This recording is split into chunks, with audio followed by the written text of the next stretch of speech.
Hi guys, it's Paul. Today I'm going to try to make macarons, which everything I've ever heard and seen, evidently macarons are very, very difficult to do. I found a great instructional video on Tasty. I'll post the link to that.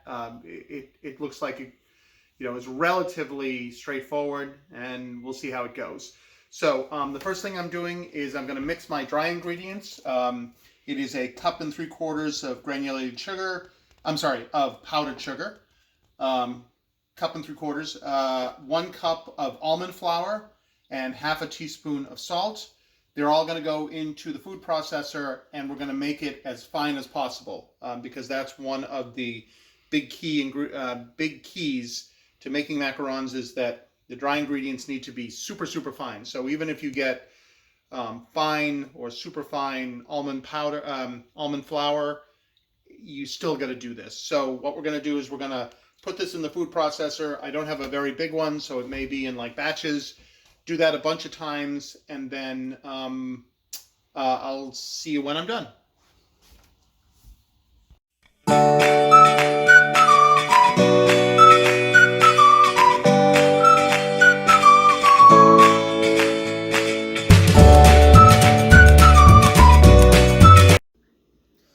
So I was able to actually get everything into here. I ran it for a few minutes, and it looks pretty smooth. So the other suggestion they do is even after you're done with here, you need to sift it a few times. Now, the only sifter I have is this small one, so it's going to be kind of in parts, and you don't have to watch me do all that. But we're going to take this, we're going to sift through it, and it'll end up in this bowl, and then we'll go from there. So see you in another minute.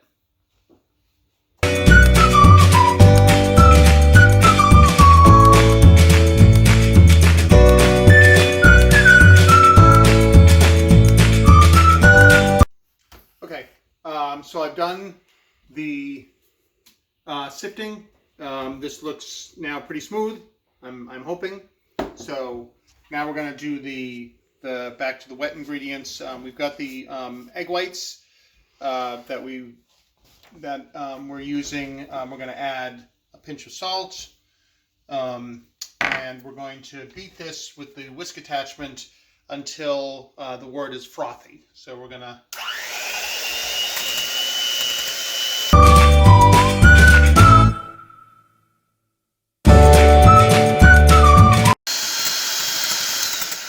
I think that's pretty much what I'm looking for.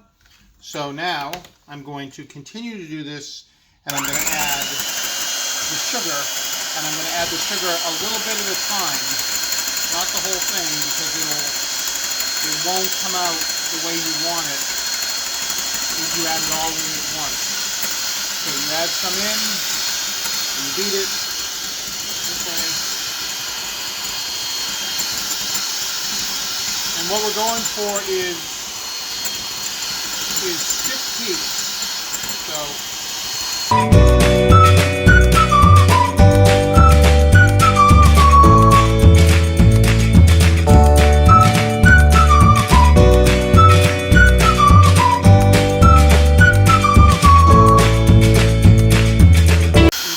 Turn it off, you pull it up, and those are not stiff peaks. So we're going to keep going.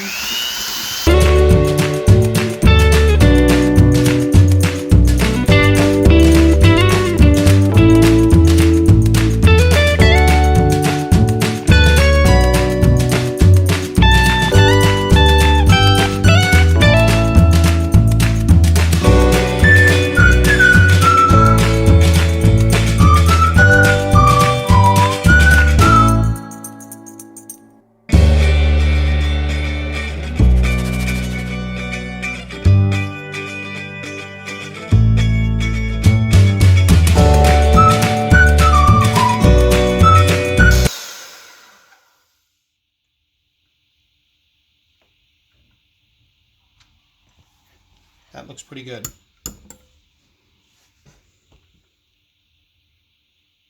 You think? Mm-hmm. Okay. So now, the one test that they show is that you should be able to pick this up, turn it over, and none of it come out. Okay, you ready?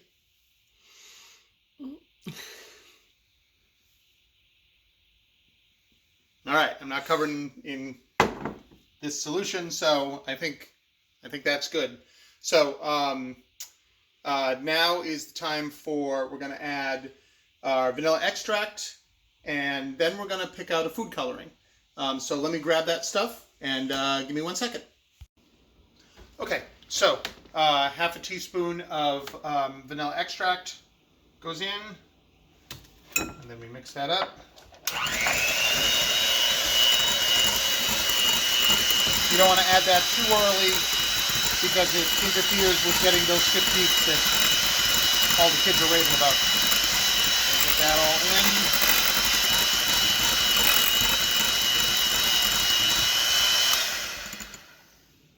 Still get stiff peaks, that's great. And then gel food coloring, pink gel food coloring.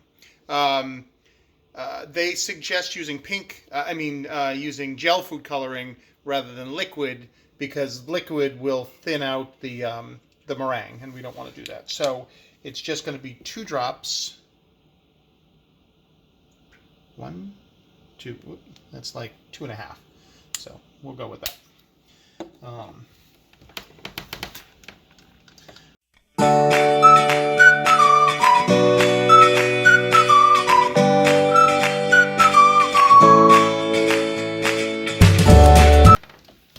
Ready to mix our wet and our dry ingredients. Give me 1 second and I'll get everything kind of resituated, and I'll be right back. Okay, so I've got my wet ingredients, my dry ingredients, and now we're going to mix them together. We're going to put the dry ingredients into the wet about 1/3 of the bowl at a time and start mixing it together in what they call macaronage. Which I'm sure has something to do with macaron. I don't know French. This is we're going to keep beating this until we get to the right consistency. And this is evidently the most challenging part of this whole thing, because I've been told I shouldn't underbeat it and I shouldn't overbeat it. There's a test called the figure 8 test that I'm going to try to do, but we're going to just start doing that now. So I'm going to put in about 1/3 of it,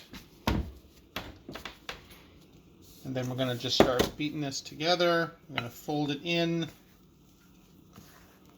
and it's immediately starting to obviously turn into batter. I have been told it's a delicate process, but at the same time it's not, because you want to get out all of the air bubbles in the procedure. So I'm going to mix another 1/3. And again, hopefully this will be the way that it's supposed to be. I'm really in the weeds here, so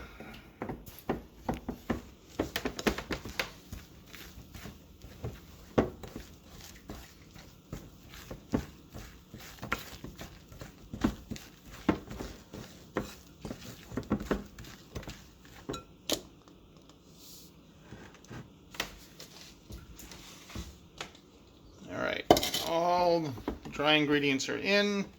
Let's mix this all together.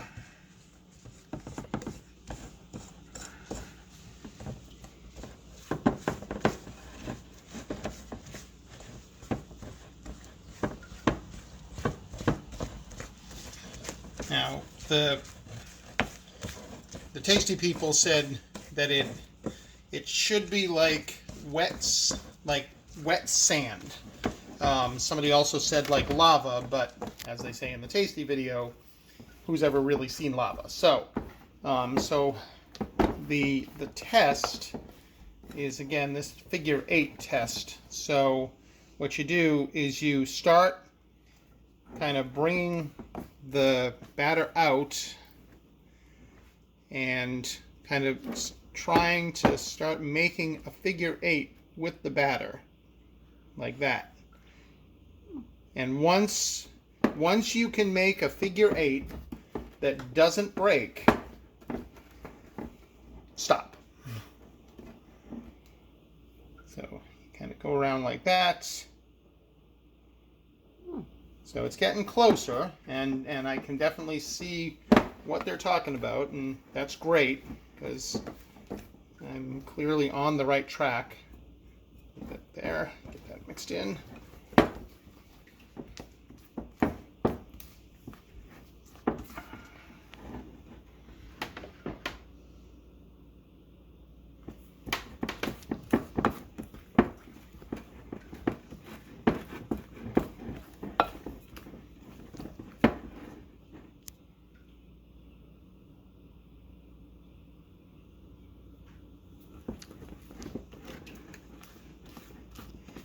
I think it's definitely getting closer.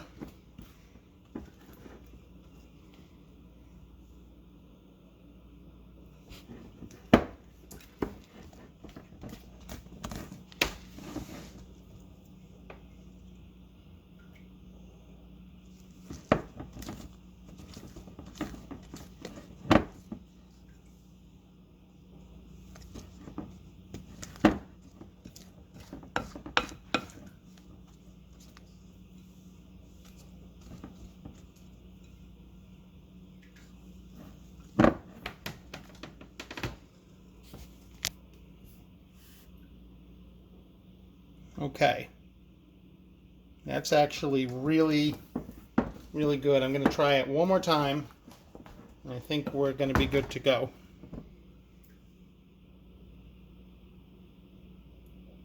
I think we are good to go. Okay, so now the next step is to put this aside. We're going to put it in a piping bag, and we're going to pipe it onto a cookie sheet. So I'm going to get that all prepped, and I'll be back. Okay, so I've just now watched a tutorial on how to use a piping bag, which I have never used before. So here's my piping bag, filled with the macaron mix. And the thing that Tasty suggests is basically right off the bat, just you're going to pipe out 4 little things here, one at each corner of your cookie sheet. What did you need the parchment paper for? You'll see. Okay. It's a good question. So what's going to happen is I'm going to do this.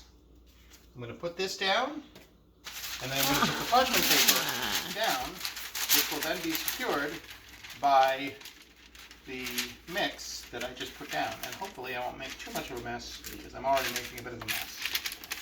But there we go. So, there we go.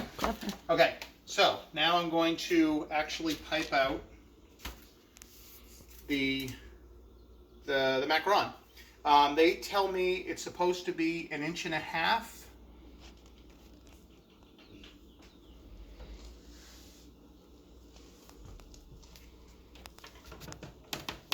So that size is probably a little small, but maybe, no, that's 1.5 inches. Look at me. All right, so we're gonna just go with that size. I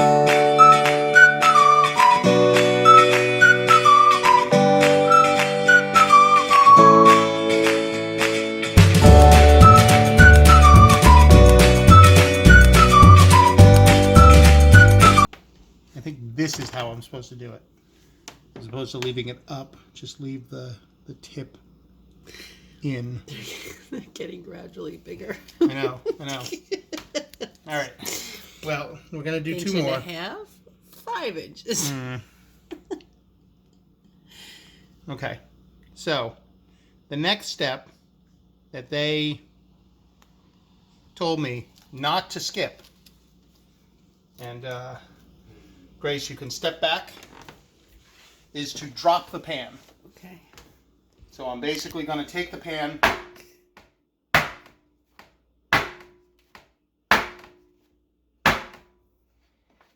do that, and then we're going to let it sit for, I believe, about half an hour. So we're just going to let this sit and settle, and I'll be back. Okay, so I went ahead and made up I used up the entire piping bag, and as you can see, I am clearly not a good piper yet. So we've got a bunch of different sizes. Most of them are roundish, but one thing that they said that would happen, so they've been sitting for more than 60 minutes, and what you're supposed to be able to do is actually run your finger over the top of them, and you can feel that they've got kind of like a film over the top of them, which is a good thing. So now they're going to go into the oven, 300 degrees for 17 minutes. They actually say if you've got an oven thermometer, to use that to make sure that it is 300 degrees, because that's what you want and what you need. I don't have that, so we're just going to trust the luck. So these will go in, and hopefully set it for 17 minutes. And we'll see you at the end. All right, good luck. Okay, 17 minutes is now up, and I'm going to take out and see what they look like, and they don't look good, unfortunately. I don't know if oh boy. Yeah, that is a fail. That is a major fail. I don't know what happened. I don't know if it's because the oven was too hot. I may have to get an oven thermometer. But they're supposed to rise, and they didn't rise. So, yeah. I still think you should make the cookies, though. Yeah. They're also stuck. They're supposed to lift off of the... Ironically, that would be a nice big one. They're supposed to lift off of the parchment paper, and if they don't, it's because they're undercooked. And these definitely don't look undercooked. So, yeah. Oh boy. This was not a good outing. This is the blooper version. Yeah. Yeah. But live and learn. I have to figure out what I did wrong, because I am going to try this again. But it's no. All right. Back to the drawing board. I'll post this and then try it again later. All right. Talk to you guys soon.